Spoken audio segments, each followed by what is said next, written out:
Hello students. आज हम discuss करेंगे चैप्टर 3 जिसका नाम है 13वीं शती एडी से 18वीं शती एडी तक कला का इतिहास तथा मूल्यांकन। 12वीं शती ईस्वी एडी में भारत के विभिन्न भागों में शक्तिशाली वंशों के पतन के बाद कला के संरक्षकों का अभाव हो गया तथा इस युग में बड़े स्तर पर कला की परियोजनाएं प्रारंभ नहीं हुई। इसका मतलब है 12वीं शती में 12th सेंचुरी कॉमन एरा में बहुत सारी जो शक्तिशाली वंश थे, राजशाही वंश थे, वो उनका पतन हो गया, वो डिक्लाइन कर गए। तो जो भी हम पढ़ रहे थे पिछले चैप्टर में चालुक्यास के बारे में, पल्लवास के बारे में, तो ये सारे जो शक्तिशाली वंश थे धीरे धीरे ये डिक्लाइन कर गए, ख़त्म हो गए।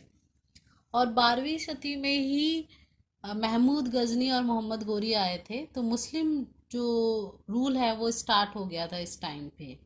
महमूद गजनी ने इंडिया आया और उन्होंने इंडिया को बहुत बार लूटा, और मोहम्मद गोरी जिन्होंने पृथ्वीराज चौहान से फाइट किया था, और उसके बाद दो बैटल हुई थी उनके बीच में। दूसरी बैटल में पृथ्वीराज चौहान हार गए थे और मोहम्मद गोरी ने अपना रूल इस्टेब्लिश कर लिया था, और उसके बाद से फिर दिल्ली सल्तनत स्टार्ट हो गया। तो इसका मतलब है कि मुस्लिम रूल जो था वो स्टार्ट हो गया था 12वीं शती ईस्वी से। तो इस टाइम पे ज़्यादा कुछ आर्किटेक्चरल डेवलपमेंट या कला जो थी वो नहीं बन रही थी।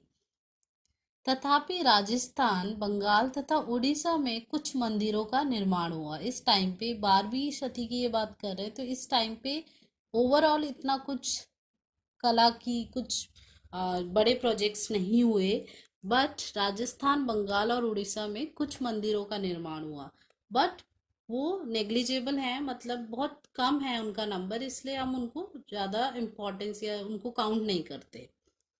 इस युग में मुस्लिम शासकों ने निर्माण कार्य को किलों तथा मकबरों तक सीमित रखा। तो मेनली किले बन रहे थे, फोर्ट्स बन रहे थे और मकबरे बन रहे थे। उन्होंने वास्तुकला को प्रोत्साहन नहीं दिया, ज़्यादा यहाँ पे वास्तुकला नहीं हो रही थी इस टाइम पे। परंतु इस काल में सचित्र हस्तलिपियां या पांडुलिपियां भी कहते हैं जिनको, वे काफ़ी संख्या में तैयार हुई, जिसमें भारतीय कला समृद्ध हुई। तो इसका मतलब है इस टाइम पे मूर्ति कला नहीं हो रही थी, मंदिर आर्किटेक्चर नहीं बन रहे थे, बट इस टाइम पे हस्तलिपियां लिखी जा रही थी, पांडुलिपियां लिखी जा रही थी या हस्तलिपियां लिखी जा रही थी, जिनको हम कहते हैं मैन्युस्क्रिप्ट्स। इंग्लिश में हम कहते हैं मैन्युस्क्रिप्ट्स। तो इन पांडुलिपियों में चित्र भी बनाए जाते थे, इसीलिए इन्होंने लिखा है सचित्र हस्तलिपियां या पांडुलिपियां, सचित्र, चित्रों के साथ। तो ये काफ़ी संख्या में बनी लिखी जा रही थी इस टाइम पे, और इन्हीं में जो भारतीय कला था वो समृद्ध हो रहा था।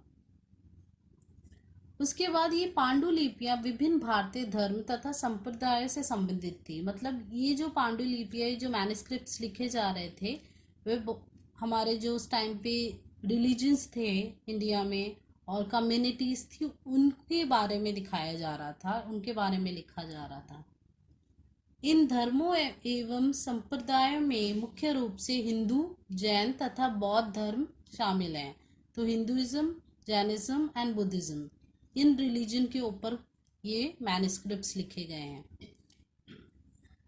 इन सचित्र पांडुलिपियों का मुख्य केंद्र बंगाल, गुजरात तथा बिहार था। तो मतलब बंगाल, गुजरात तथा बिहार में ये पांडुलिपियां लिखी जा रही थी। बंगाल तथा बिहार में ये पांडुलिपियां पाल वंश, जिनको हम पालास कहते हैं, इस पाल वंश के अंदर लिखी गई थी। मतलब जो पाल वंश के शासक थे ईस्ट में, बंगाल में, उनके संरक्षण में ये तैयार हो रही थी पांडुलिपियां, जिसमें पाल शैली स्पष्ट रूप से दिखाई देती है।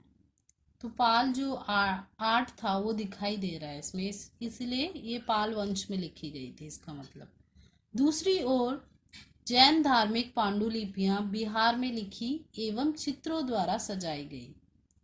ये पांडुलिपियां पाम पात्रों, ताड़ के पत्तों पर लिखी गई, जिसमें सुंदर लेख के बीच में चित्रों के लिए स्थान छोड़ा गया और उनके जहाँ पे उन्होंने स्थान छोड़ा वहाँ पे उसी पर्टिकुलर कंटेंट से रिलेटेड कुछ पिक्चर्स बनाई गई। भारत के कुछ भागों में मंदिर वास्तुकला को भी इसी काल में बढ़ावा दिया गया है। कुछ भागों मतलब कुछ एरियाज में अभी भी मंदिर वास्तुकला को बढ़ावा मिल रहा था, जैसे माउंट आबू जो कि राजस्थान में है। माउंट आबू के दिलवाड़ा में संगमरमर के मंदिर समूह तथा बंगाल एवं उड़ीसा में पक्की मिट्टी को टेरिकोटा भी बोलते हैं कि बने मंदिर बहुत सुंदर है, तो वो इस टाइम पे बने थे बंगाल और उड़ीसा में और राजस्थान में। 16वीं शती ईस्वी से 19वीं शती ईस्वी तक राजपूत तथा मुगल चित्रकारी काफी फली फूली और समृद्ध हुई। तो राजपूत और मुगल चित्रकारी इस टाइम पे हो रही थी। राजपूत चित्रकला में लोक चित्रकला मतलब फोक आर्ट तथा अजंता चित्रकला शामिल थी, जबकि मुगल चित्रकला में फारसी मतलब पर्शियन, क्योंकि वो पर्शिया से आए थे, तो पर्शियन आर्ट तथा राजपूत चित्रकला का सम्मिश्रण था, दोनों का मिश्रण था। 18वीं शताब्दी के बाद भारतीय कला का पतन प्रारंभ हो गया। मतलब 18वीं शती के बाद भारतीय कला धीरे धीरे खत्म होने लग गई। अब भारतीय कला को ज़्यादा प्रोत्साहन नहीं दिया जा रहा था, ज़्यादा इम्पोर्टेंस नहीं दी जा रही थी, क्योंकि इस टाइम पे 18वीं शताब्दी के बाद, इस टाइम पे 18वीं शताब्दी से जो वेस्टर्न पीपल थे, जो ब्रिटिशर्स थे, वो इंडिया आ गए थे।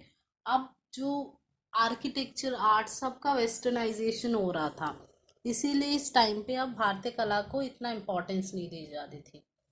इस चैप्टर में भी हम 3 आर्ट वर्क डिस्कस करेंगे, जिसमें से पहला आर्ट वर्क है श्रृंगार। तो शीर्षक है श्रृंगार। शैली कौन सी है? गुलेर घराना। गुलेर जो है एक जगह है जो कि आज के हिमाचल प्रदेश में है, तो गुलेर घराना उसी जगह से नाम पड़ा है इस घराने का। ये स्टाइल है एक आर्ट में, तो इसीलिए इस घराने शैली इस स्टाइल का नाम रखा है गुलेर घराना। समय, ये श्रृंगार जिसके बारे में हम डिस्कस करने वाले हैं, ये किस टाइम पे बनी थी? 18वीं शताब्दी में। कलाकार अज्ञात है, अननोन है। माध्यम जो है टेम्परा है। वही टेम्परा टेक्निक जिसमें हमने अजंता चित्र बने थे, इसी टेक्निक में बने थे। टेम्परा टेक्निक, माध्यम, मीडियम। सामान्य विवरण, अब इसके कुछ इंपॉर्टेंट फीचर्स। कांगड़ा घाटी के निकट गुलेन नामक छोटा सा राज्य था। यह राज्य पहाड़ी शैली के चित्रों के लिए बहुत प्रसिद्ध था। तो ये जो पहाड़ी शैली है वो इसी पहाड़ मतलब माउंटेन्स, यहाँ पे जो आर्ट वर्क पॉपुलर था उसको पहाड़ी शैली कहा गया।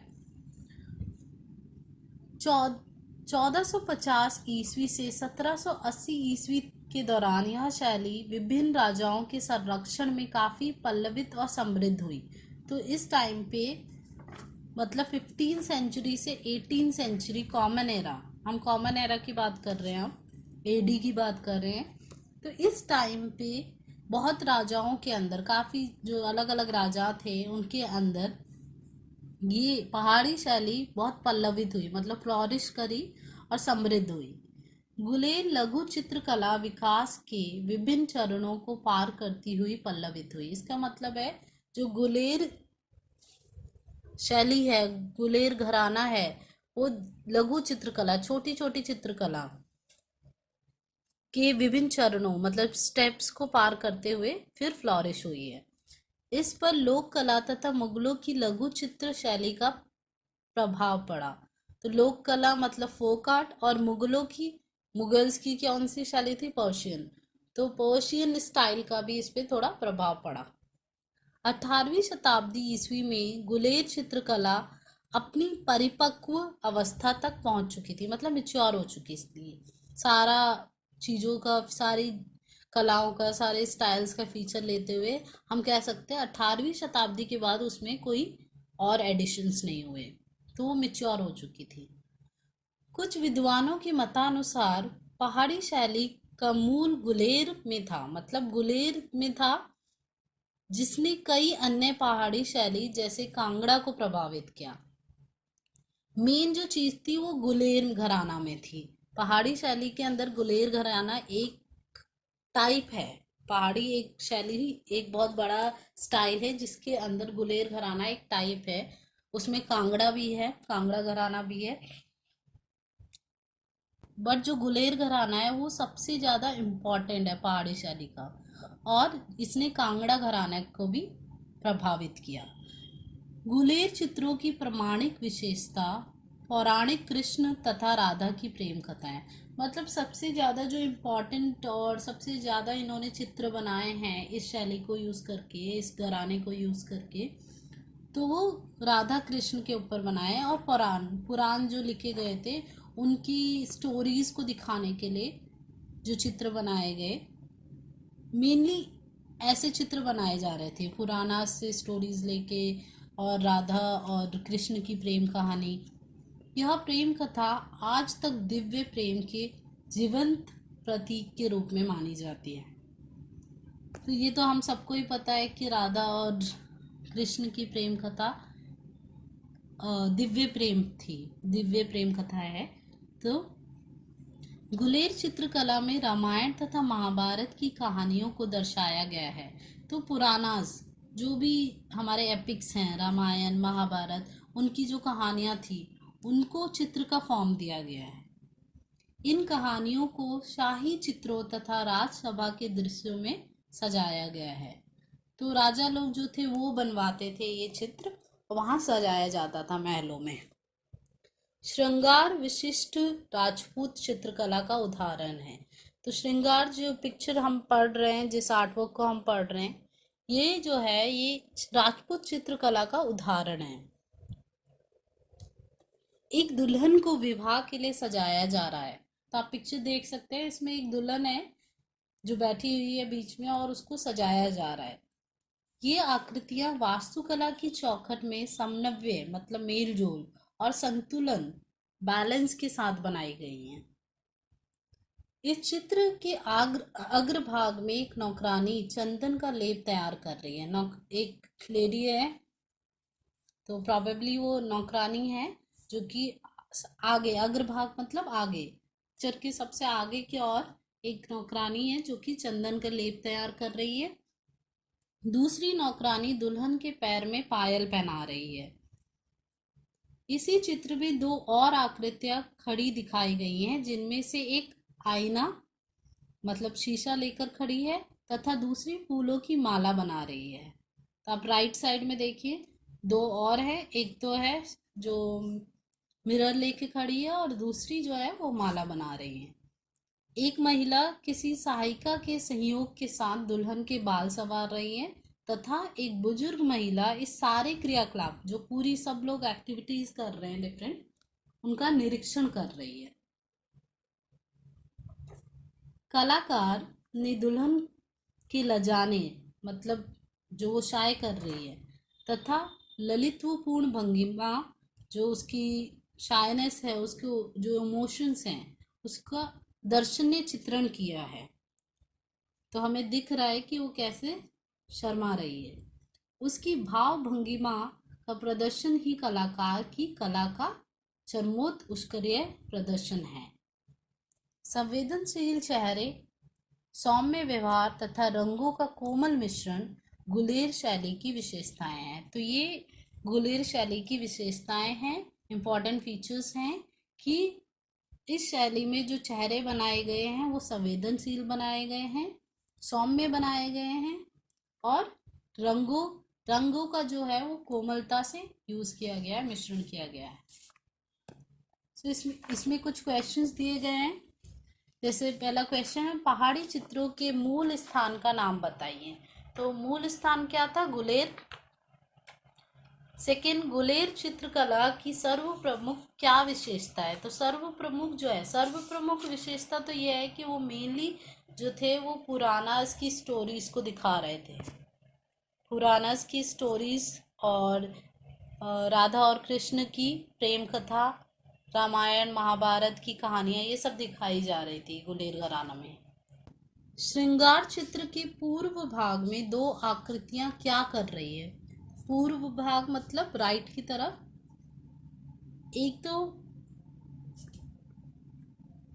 एक पायल पहना रही है तथा चंदन का पेस्ट बना रही है। तो एक चंदन का पेस्ट बना रही है और एक पायल पहना रही है दुल्हन को। लास्ट क्वेश्चन है, गुलेर शैली की किसी एक विशेषता को लिखें। तो कोई एक विशेषता आपको लिखनी है। जैसे अभी हमने पढ़ी, 3 विशेषताएं हमने पढ़ी कि चेहरे जो थे वो संवेदनशील बन रहे थे, सौम्य व्यवहार तथा रंगों का कोमल मिश्रण गुलेर शैली की विशेषताएं हैं। तो आपको कोई एक लिखनी है। दूसरा हमारा आर्टवर्क है जैन लघु चित्र। शीर्षक है इसका कल्पसूत्र, कलाकार अज्ञात हैं, शैली जैन पांडुलिपि चित्र, पांडुलिपि वही मैन्युस्क्रिप्ट, जैन रिलीजन के ऊपर एक मैन्युस्क्रिप्ट है, उसमें कल्पसूत्र एक पिक्चर है जिसके बारे में हम डिस्कस करेंगे। समय कौन सा? 15वीं शती ईस्वी में बनाया गया है ये, और माध्यम है पाम की पत्तियों पर टेम्परा। तो पाम लीव्स यूज किए जा रहे थे मैन्युस्क्रिप्ट्स के लिए, और टेम्परा प्रणाली, टेम्परा टेक्निक का यूज हुआ है। सामान्य विवरण, पूरे भारत में 7वीं शती ईस्वी से प्रारंभ होकर 10वीं शती ईस्वी तथा 15वीं शती एडी या ईस्वी, कुछ भी आप कह सकते हैं, तक जैन लघु चित्रों का विकास हुआ। तो बीच में 11वीं से लेके 14वीं शती तक ये थोड़ा रुक गया था क्योंकि बहुत सारे नए रूलर्स आ गए थे, उन्होंने इतना इम्पोर्टेंस नहीं दिया इन सारी चीज़ों को, जैनिज़्म को, बुद्धिज़्म को। बट 15वीं शती में दोबारा से जैनिज़्म में बहुत सारे काम होने लग गए। तो लघु चित्रों का विकास इस टाइम पे हो रहा था। जैन धर्म ग्रंथ जैसे कि कालकाचार्य कथा तथा कल्पसूत्र, तो ये धर्म ग्रंथ हैं उनके, जैन जो लोग हैं उनका धर्म ग्रंथ हैं, ये होली बुक्स हैं। कालकाचार्य कथा तथा कल्पसूत्र, इनमें पार्श्वनाथ, नेमिनाथ, ऋषभनाथ, ये सारे तीर्थंकर होते हैं, जैन तीर्थंकर तथा अन्य तीर्थंकरों के चित्रों को सजाया गया है। तो तीर्थंकर जो है, जैन तीर्थंकर, उनके चित्र बनाए गए हैं इन मैन्युस्क्रिप्ट्स में। अधिकांशतः जैन लघु चित्र 10वीं शताब्दी एडी में बने। इन चित्रों के मुख्य केंद्र पंजाब, बंगाल, उड़ीसा, गुजरात तथा राजस्थान में थे। तो इन जगहों में ये चित्र बन रहे थे मेनली। ये पांडुलिपियां, ये मैन्युस्क्रिप्ट्स प्रमुख रूप में पाम पात्रों पर लिखी गई हैं, इसीलिए चित्र भी उन्हीं पांडुलिपियों के साथ ही बनाए गए हैं। तो सेम जैसे पाम लीव्स में लिखा जा रहा है और उन्हीं लीव्स में ये चित्र भी बनाए जा रहे हैं। चित्रों में प्रयुक्त रंग आसपास में उपलब्ध रंगों से बनाए जाते थे। तो जो भी मटेरियल आसपास होता था उससे रंग लिया जाता था और चित्रों में डाला जाता था। लाल तथा पीले रंगों का प्रयोग विशेष रूप से किया गया है। तो सबसे ज्यादा आप देखोगे लाल रंग और पीला रंग यूज है।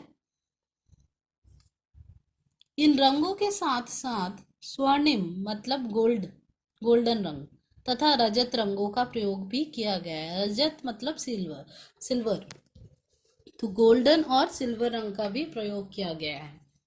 इन चित्रों में मानवीय आकृतियां कुछ विशिष्टताओं को दर्शाती हैं।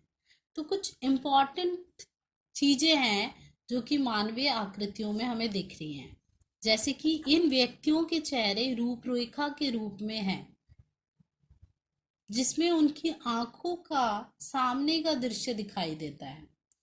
तो आंख जो है उनकी पूरी दिखाई दे रही है, एक आंख सामने दिखाई देती है। इसी कारण उनकी एक आंख चेहरे की रूपरेखा से दूर बाहर की ओर दिखाई देती है। तो एक ही आंख दिखाई देती है, एक साइड इनका दिखाई देता है। आकृति के मुख्य भाग भी अग्रभाग की ओर ही होते थे। तो आकृति का जो मेन पार्ट्स हैं, मेन बॉडी फीचर्स हैं, वो सारे अग्र मतलब आगे की तरफ ही होते हैं। स्त्री आकृतियों ने बहुत गहने जवाहरात पहन रखे हैं। तो आप देख सकते हैं जो स्त्री आकृति हैं, जो फीमेल पिक्चर्स हैं, इमेजेस हैं, उनमें बहुत सारे ऑर्नामेंट्स पहन रखे हैं फीमेल्स ने। तो इन चित्रों में रेखाओं को विशेष महत्व दिया गया है। रेखाएं बहुत इम्पॉर्टेंट हैं इन चित्रों में, स्ट्रेस डाला गया है रेखाओं में। कल्पसूत्र जैन धर्म की विधियों की पुस्तक में एक चित्र है। तो कल्पसूत्र जो है वो जैन धर्म की एक पुस्तक में एक चित्र है। इस चित्र का समस्त स्थान कुछ आयतों तथा चौकोरों में बांट दिया गया है। तो कुछ यहाँ पे ज्योमेट्रिकल फीचर्स हैं, आप देख सकते हैं।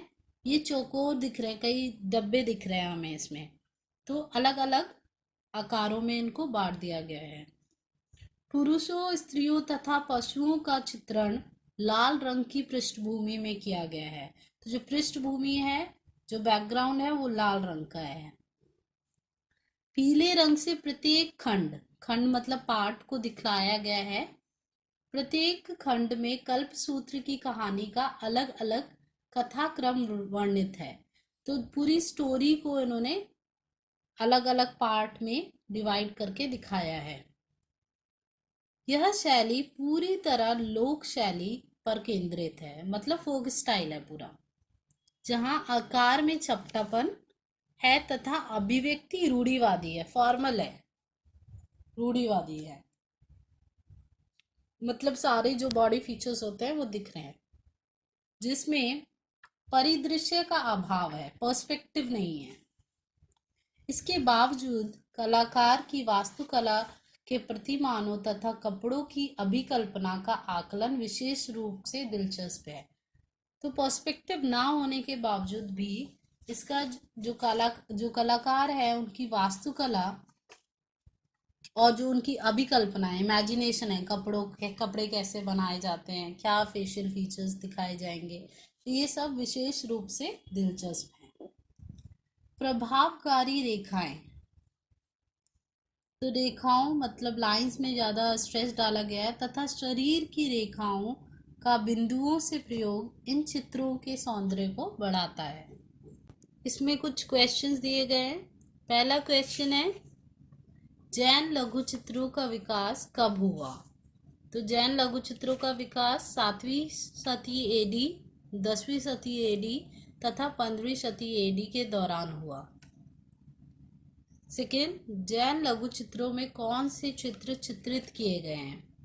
तो तीर्थंकर जैसे पार्श्वनाथ, नेमिनाथ तथा ऋषभनाथ आदि की प्रतिमाएं, मूर्तियां बनाई गई हैं। जैन लघु चित्रों में सबसे अधिक किन प्रमुख रंगों का प्रयोग किया गया है? तो हमने जैसे डिस्कस किया कि सबसे ज़्यादा जो रंग यूज़ किए गए हैं वो है लाल, पीला, स्वर्णिम तथा रजत रंग, सिल्वर। फोर्थ, इन चित्रों में मानवीय आकृतियों के क्या विशिष्ट गुण हैं? तो क्या विशिष्ट गुण है वो भी हमने डिस्कस किया कि चेहरे पार्श्व रूप से प्रस्तुत है, मतलब हाफ दिखाए गए, तथा आंखों को आगे से दिखाया गया है, एक आंख चेहरे की रेखाओं से बाहर जाती है। तो ये सारे फीचर्स हैं आकृतियों के, मानवीय आकृतियों के। तीसरा आर्टवर्क है रासलीला। शीर्षक विष्णुपुर टेराकोटा। तो विष्णुपुर एक जगह है पश्चिमी बंगाल में, वेस्ट बंगाल में। तो वहाँ पे ये मिली है और टेराकोटा में ये बनाई गई है। कलाकार अज्ञात हैं। उपलब्धि का स्थान पश्चिम बंगाल में विष्णुपुर में पंचमुड़ा मंदिर में। समय 17वीं शती एडी के आसपास। माध्यम क्या है, मीडियम क्या है? पक्की मिट्टी, टेराकोटा में बनाया गया है, टाइल्स के रूप में। पश्चिमी बंगाल में विष्णुपुर नामक एक छोटा सा शहर कस्बा है। किसी समय में यह बांकुरा जिले के शासकों की राजधानी थी। यहाँ छोटे छोटे कई मंदिर हैं जिनको पक्की मिट्टी टेराकोटा की टाइल्स से सजाया गया है। तो टाइल्स में पहले काम किया जाता है, कारीगरी की जाती है, कलाकारी की जाती है और उसके बाद उनको दीवारों पे, मंदिर की दीवारों पे लगाया जाता है, चिपकाया जाता है मिट्टी मतलब गारे की मदद से। तो ऐसे इस तरीके के काम हो रहे थे इस टाइम पे यहाँ पे। यह कला 18वीं तथा 19वीं शती ईस्वी की विभिन्न संस्कृतियों तथा धार्मिक घरानों को प्रतिबिंबित करती है, मतलब दिखाती है। इस टाइम पे बहुत सारे धार्मिक घरानों में एक इस तरीके का काम हो रहा था। अधिकांश मंदिर या तो शिव जी को या विष्णु जी को समर्पित है। इन पक्की मिट्टी की टाइल्स पर उभरी हुई विषय वस्तु मतलब जो कलाकृति है वो विभिन्न धार्मिक प्रथाओं को प्रतिबिंबित करती है, दिखाती है। शिव, दुर्गा तथा राधा कृष्ण की आकृतियां रामायण तथा महाभारत के पात्रों के साथ दिखाई देती है। तो अलग अलग जो हमारे होली टेक्स्ट हैं या जो धार्मिक ग्रंथ हैं उनके जो भी स्टोरीज हैं, जो भी पात्र थे, उनको दिखाया जाता है इस कला में। कलाकार ने समकालीन मतलब समकालीन सामाजिक मॉडर्न सोसाइटी के जीवन को दर्शाने का पूर्ण प्रयास किया है। मानव, पशु तथा चिड़ियों के जीवन से संबंधित विभिन्न विषयों को चित्रित किया गया है। मंदिर वास्तुकला बंगाल की झोपड़ी प्रकार की एक मंजिली या 2 मंजिली डिजाइन पर आधारित है। तो ये छोटे छोटे मंदिर होते थे और उन मंदिरों में ऐसी कारीगरी की जाती थी और इस तरीके की टाइल्स सजाई जाती थी। दीवारों को पक्की मिट्टी की छोटी टाइल्स से सजाया गया है। ये टाइल्स दीवारों पर मिट्टी गारे से चिपका दी गई हैं। ये चूने की टाइल्स ईंटों जैसे खांचों से बनाई जाती थी। इनको आग में तपाकर पक्की मिट्टी की तरह ही बनाया जाता है। तो इसीलिए इसको पक्की मिट्टी कहते हैं या टेराकोटा कहते हैं, क्योंकि पहले मिट्टी को टाइल्स का रूप दिया जाता है और फिर उसको मिट्टी की तरह ही पकाया जाता है, तपाया जाता है आग में। और इस चीज को हम टेराकोटा कहते हैं। जब वो आग में तप जाती है तो उसको हम टेराकोटा कहते हैं। रासलीला में राधा कृष्ण, रासलीला जो ये हमारा आर्टवर्क है, इसमें राधा कृष्ण के दिव्य प्रेम को उनके साथी गोप तथा गोपियों के सानिध्य में दर्शाया गया है। तो गोपी गोपियां राधा कृष्ण इस आर्टवर्क में दिखाए गए हैं। इस सुंदर फलक मतलब सीन का एक चौकोर स्थान पर 3 गोलों को केंद्रित कर संयोजन किया गया है। तो 3 गोले बनाए गए हैं पूरे सीन में और इन 3 गोलों में से बीच के गोले में एक गोपी के साथ राधा कृष्ण की आकृतियां दिखाई गई है। एक गोपी है और राधा कृष्ण है बीच वाले में, आप देख सकते हैं। शेष 2 गोलों में कुछ आकृतियां एक दूसरे के हाथ पकड़े दिखाई गई हैं। चौकोर के चारों कोनों में मानव, पशुओं तथा चिड़ियों की आकृतियों से सजाया गया है। तो ये है हमारा आर्टवर्क और इसके ऊपर भी कुछ क्वेश्चंस हैं। जैसे पहला क्वेश्चन है, विष्णुपुर कहाँ है? विष्णुपुर कहाँ है? वेस्ट बंगाल में, पश्चिम बंगाल में। विष्णुपुर के मंदिर कैसे सजाए गए हैं? तो मिट्टी या टेराकोटा, पक्की मिट्टी या टेराकोटा से सजाए गए हैं। पक्की मिट्टी से बने इन मंदिरों में बनाई गई आकृतियां क्या दिखाती हैं? तो क्या क्या दिखाती है? शिव, दुर्गा, राधा कृष्ण तथा रामायण एवं महाभारत के अन्य पात्रों को दिखाती है। इस शैली के विकास का क्या समय था, उसका वर्णन कीजिए। तो ये समय क्या था? 17वीं तथा 18वीं शती एडी। इस टाइम की विभिन्न संस्कृतियों तथा धार्मिक घरानों में इस तरीके के आर्टवर्क को दिखाया जाता था। तो आप इस वीडियो को दोबारा देखिए, रिवाइज कीजिए चैप्टर और क्वेश्चंस की प्रैक्टिस कीजिए। All the best.